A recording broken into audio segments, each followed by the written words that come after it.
Bueno, el maestro Carlos Prieto, es un honor, un verdadero placer tenerlo en Colombia y aprovechamos aquí en Despierta Bogotá, de Canal Capital, para hablar con él precisamente sobre la presentación de su 10º libro, Mis recorridos musicales alrededor del mundo, la música de México y notas autobiográficas, que habla exactamente de eso. Primero habla de una historia de la música mexicana, desde la colonia más o menos hasta la República, ¿no?, que llega, las notas autobiográficas, y relata esa gran cantidad de viajes, habla un poco de su infancia, de su educación musical, de sus recorridos particularmente por la Unión Soviética, por China, y finalmente presenta un libro absolutamente encantador. Maestro, muchísimas gracias. Muchas gracias. Gracias. Maestro, aquí hay en el Cello Piatti hay 300 años de historia. Usted toca música que tiene tranquilamente unos 4 o 5 siglos. Su historia también está contenida en libros y en todo un conocimiento musical que lleva muchísimos años. Yo quisiera preguntarle lo que usted piensa del peso de la historia. Bueno, menciona usted que toco obras que tienen muchos siglos, y entre ellas podría yo citar, porque este cello cumple 3 siglos dentro de 2 años, pues hoy voy a tocar obras de Bach que dentro de 2 años van a cumplir 300 años también, que son las suites de Bach para cello solo, compuestas en el mismo año en que nació este violonchelo, en 1720, y que son 6 suites para cello solo de Bach, que son la primera gran obra para cello solo compuesta en la historia de la música. Sí, entonces usted bien tiene ahí, como le decía, el peso de la historia. Pues es que yo le quiero como preguntar qué es lo que uno siente, o es que en un momento determinado lo mejor es no pensar en toda la historia que hay sobre los hombros. Yo creo que cuando está uno tocando una obra, hay que tratar de comprenderla lo mejor posible y luego pues olvidarse si tiene 300 o 200 años y tratar de entrar al espíritu de la obra lo mejor posible, y eso es lo que yo intento hacer. Sí, pero cuando de todas maneras usted con sus ojos describe el mundo y lo que ve, usted tiene un peso de la historia para analizar y para encontrarse con todos los países, con todos los artistas, con todas las grandes figuras que usted se ha encontrado en toda la historia. ¿Eso no le parece a usted como un asunto muy sui generis? No pocas personas en el mundo cuentan lo que usted cuenta. Bueno, sí, por eso he escrito algunos de los libros que he escrito sobre música. He escrito este libro, he escrito otro libro que presenté en Colombia, en distintos lugares de Colombia, que es Las aventuras de un violonchelo, historias y memorias. Las aventuras de un violonchelo son las aventuras de este violonchelo. Del Piatti. Del Piatti, sí. Y en tanto que en este libro hablo más de la historia de la música y no de la historia de... Y habla de la historia de México, particularmente, de todo lo que ha bebido la historia mexicana, de toda la historia de la música. Sí. Y de alguna manera nosotros compartimos, por supuesto, hay unas singularidades muy distintas, evidentemente, entre México y Colombia, pero de alguna manera es también la historia de toda la exploración musical que hemos tenido los países americanos, hispanoparlantes. Sí, a propósito de la música latinoamericana, yo lo que le podría decir es que cuando yo empecé mi carrera musical, intenté no solamente tocar las obras de los grandes maestros europeos, de Bach, Beethoven, Brahms, Tchaikovsky, etc., sino que intenté interesar a los principales compositores del área latinoamericana a que compusieran obras para violonchelo, violonchelo solo, violonchelo y piano, violonchelo y orquesta, y así logré que muchísimos de los compositores de México, de Colombia, de Argentina, de Brasil, del Ecuador, de Venezuela, compusieran obras para violonchelo. No solamente... y luego de España, y luego ya del resto del mundo. Porque hay obras que están compuestas además para usted o para usted y Yo-Yo Ma, por ejemplo, con quien ha tocado sí. Obras compuestas exclusivamente para los dos. Es casi como cuando un autor escribe una obra para un artista, para un actor, ¿no? Cuando un dramaturgo escribe esa obra para que sea interpretada exclusivamente por este artista, ¿no? Bueno, pues mire usted, aquí permítame enseñarle, porque hay hablando de obras, mire, de obras de compositores colombianos, he tenido yo la fortuna Blas Emilio Teortúa de tocar, por aquí está, se lo voy a enseñar, no voy a tardar tanto tiempo. Aquí está.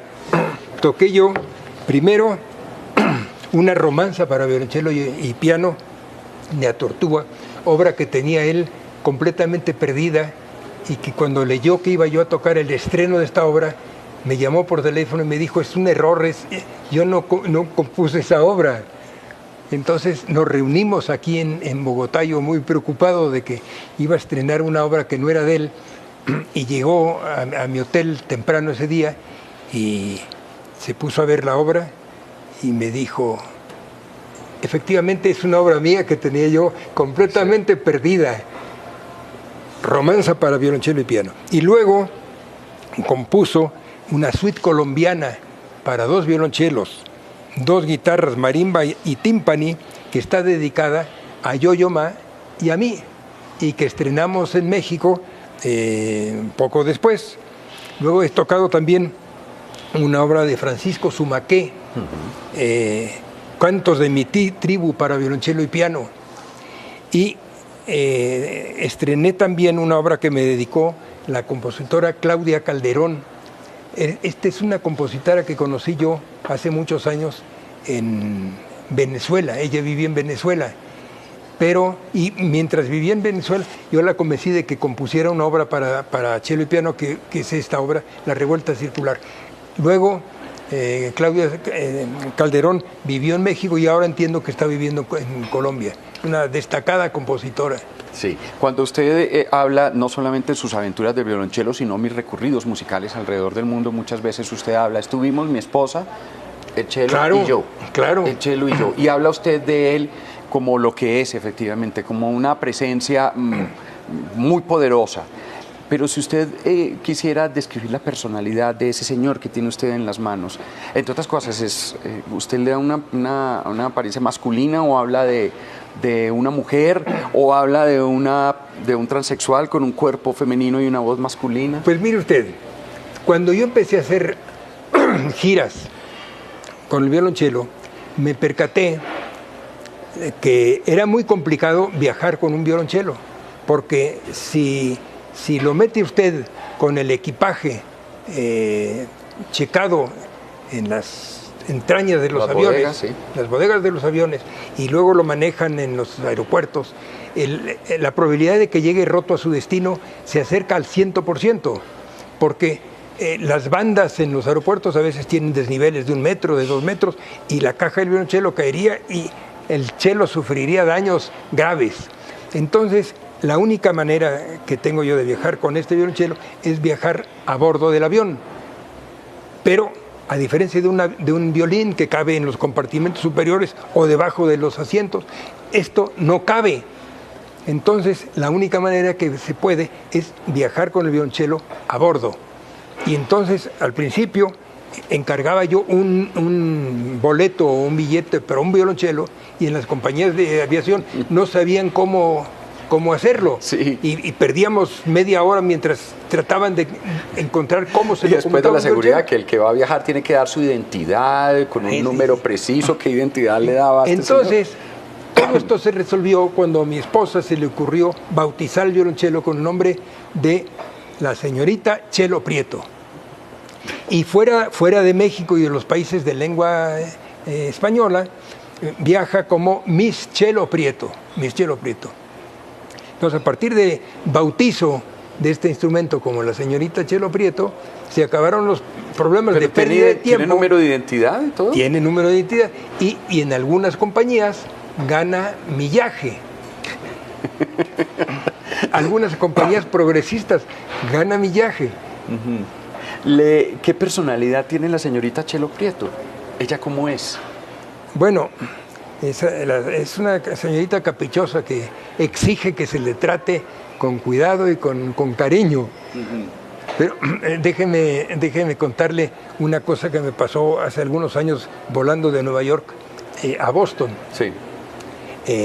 Yo tenía reservados los boletos y llegué al aeropuerto de La Guardia para tomar el vuelo a Boston, y la empleada de la compañía me dijo: a ver, aquí tengo su boleto, señor Prieto, pero no veo a la señorita Chelo Prieto, a Miss Chelo Prieto. Digo, está en ese estuche.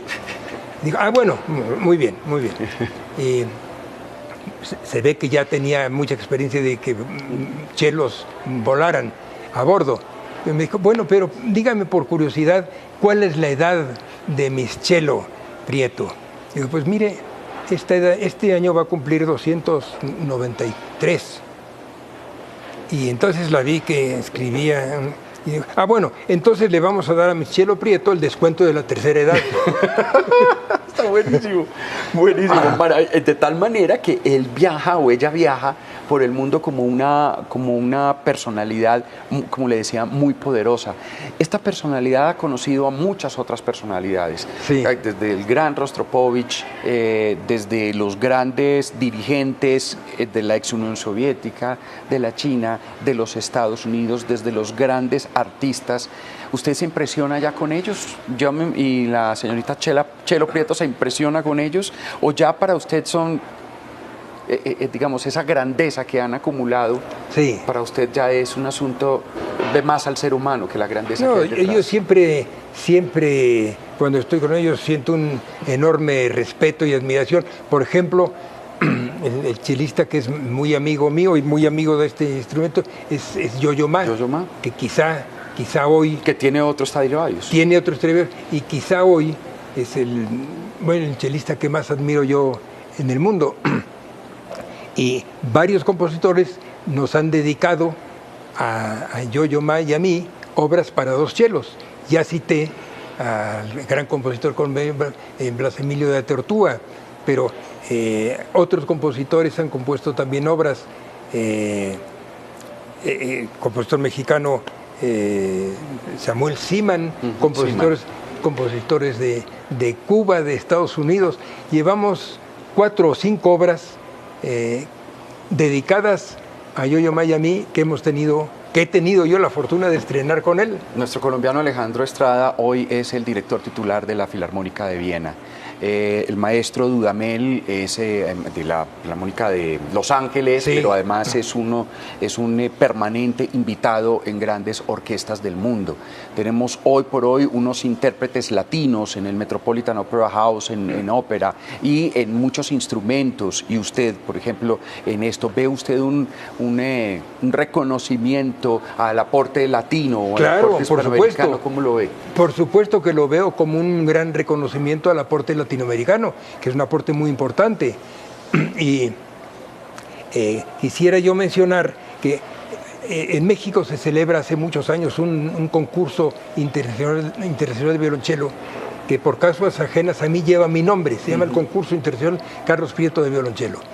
Y este concurso se celebra cada 3 años y lo han ganado muy importantes chelistas de Rusia, de países europeos, de Estados Unidos. Bueno, y en 2006 participó en el concurso, pero fuera del concurso llegó un niño con su mamá, Santiago Cañón. Tenía 11 años y participó fuera del concurso e impresionó tanto a todos los miembros del jurado que se le dio un premio especial por su manera de tocar ya entonces. ¿Y este niño es mexicano? Este niño es un gran chelista colombiano. ¿Colombiano? Es un gran chelista colombiano, sí, que ahora está tocando, pues, ahora tiene un poco más, tiene 20 y tantos años y está tocando por todo el mundo. Sí. ¿Cómo hay muchas personas que quizás nos están viendo, hay muchos niños que quizás nos están viendo y ahí están atrapados de la misma manera que usted estuvo atrapado cuando los primeros cuartetos Prieto de su infancia, el primero, el segundo, usted sentía una cercanía muy especial con el cello. Si tuviera que decirles a ellos, darles el último empujón para enamorarse del cello, ¿qué les podría decir, maestro? Bueno, yo les diría para enamorarse del violonchelo o del violín o del piano o de cualquier instrumento, que lo que se requiere es una gran afición a la música y una gran pasión por la música. Si se tiene, si la música les produce un gran deleite, entonces vale la pena estudiar todo lo que sea necesario para llegar a dominar un instrumento. Si la música no les gusta, entonces estudiar el instrumento muchas horas es inútil. Se requiere, primero, que les guste la música. Segundo, que sientan un verdadero deleite, aunque también pereza, por estudiar. Pero todo lo que vayan a estudiar va a redituar con resultados muy importantes en el futuro. Maestro, otro de sus apasiones es otro tipo de música, que es la música oral. De hecho, usted ha escrito 5.000 años de palabras y otros, y cuando uno se acerca a sus libros, uno empieza a ver cómo usted se interesa muchísimo. Bueno, habla de la lutería y, y siempre trata de buscar los antepasados de las palabras. Sí. Siempre hay ahí, usted esa cercanía suya es más desde la musicalidad, desde la inteligencia, desde dónde siente que tiene tanta cercanía con las letras. No, las letras es otro fenómeno. Y a mí siempre me ha interesado mucho la literatura. Y el primer libro que escribí fue mientras estaba yo pasando una época para mí muy importante de estudios en Moscú en 1962. De ahí surgió un libro mío que se llamó Cartas Rusas. Cartas Rusas, sí. Y luego he escrito muchos libros sobre música, el que se presenta hoy, los recorridos musicales alrededor del mundo, la música en México y notas autobiográficas. Otro que ha tenido mucho éxito, que es Las aventuras de un violonchelo. Que además, por lo menos este venía con su CD, ¿no? Y yo, sí, así es. Y he escrito luego otros libros sobre música. Escribí un libro sobre el compositor Dmitri Shostakovich, porque es un compositor que yo conocí bien y cuya música siempre me apasionó. Otro hombre que tenía un Stradivarius a su haber, era Shostakovich. No, porque Shostakovich era compositor, no chelista. Usted está hablando de Rostropovich. No, usted está hablando de Rostropovich. Shostakovich, exactamente, con sus relaciones aquí. Sí, señor. Sí, usted está hablando de un grandísimo chelista ruso. Usted tiene toda la razón. Mstislav Rostropovich. Exacto, usted estaba hablando de Dmitri Shostakovich. Dmitri Shostakovich. Exactamente, y cómo... y efectivamente, y sus dificultades, las dificultades que él tuvo con el gobierno entonces de la Unión Soviética. Sí. Exactamente. Este tema de la censura y la música, usted la ha combatido y a usted siempre le ha parecido, digamos, una de las grandes estupideces. De hecho, no solo Schnittke o el mismo Shostakovich va recorriendo todo el mundo y de hecho lo hace casi como un reto. La música, mientras más se prohíbe, más la toca a usted, ¿no? Pues siempre y cuando me parezca música importante y de alta calidad, pero hay casos en el siglo pasado increíbles de censura, no solamente de escritores, porque se entiende que se censuren las ideas y las ideas políticas, pero es más difícil entender que se censure la música por suponer que tiene una influencia perniciosa en la gente. Claro, porque la idea de ellos era uniformar todas las artes, cualquier elemento del ser humano, incluso la manera como se componía música, increíble, ¿no? Sí. Claro que hay otros casos, por ejemplo, en la Alemania nazi, Hitler prohibió la música de los principales compositores judíos.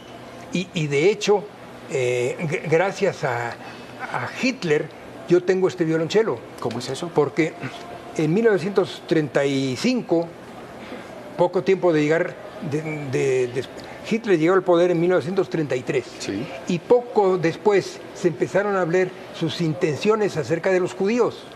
Y el dueño de este violonchelo en 1935 era un chelista judío llamado Francesco Mendelssohn, descendiente del gran compositor Félix Mendelssohn. Y él decidió salir de Alemania en 1935, pero no podía salir con el violonchelo porque a los artistas judíos el gobierno de Hitler les decomisaba los instrumentos. Entonces él se fue a vivir cerca de la frontera con Suiza, compró un violonchelo horrible, compró una bolsa de lona horrible, una bicicleta usada y se hizo invitar por unos amigos que tenía en Basilea, Suiza, a tocar. Estaba a 4 kilómetros de la frontera y con ese violonchelo horrible pasó 13 o 14 veces a Basilea y la vez número 14, número 15, metió el violonchelo Stradivarius en la bolsa de lona usada y temblando de miedo se acercó a la frontera y la policía nazi se burló de él como solían y lo dejó pasar. Y así salió este violonchelo de la Alemania nazi. Y ahí entonces ahora. Maestro, muchísimas gracias, es un verdadero honor, un placer conversar con usted, maestro Carlos Prieto. Usted esta semana en Colombia va a tocar y a presentar su libro. Bienvenido siempre y un placer. Muchas gracias. Debo decirle que yo he tenido la fortuna, la suerte de venir un buen número de veces a Colombia y he tocado y he presentado libros a lo largo y ancho de Colombia, desde Barranquilla, sí. y tuve la suerte enorme de estar con Gabriel García Márquez en su casa. En Cartagena. En Cartagena, pero he tocado muchas veces en Medellín, en Bogotá y en muchísimos otros lugares. Y es un país por el cual yo siento una gran admiración y un gran cariño. O sea que para mí es un placer enorme estar en Colombia una nueva vez. Pues es el maestro Carlos Prieto, esto es Despierta Bogotá. Seguimos con más.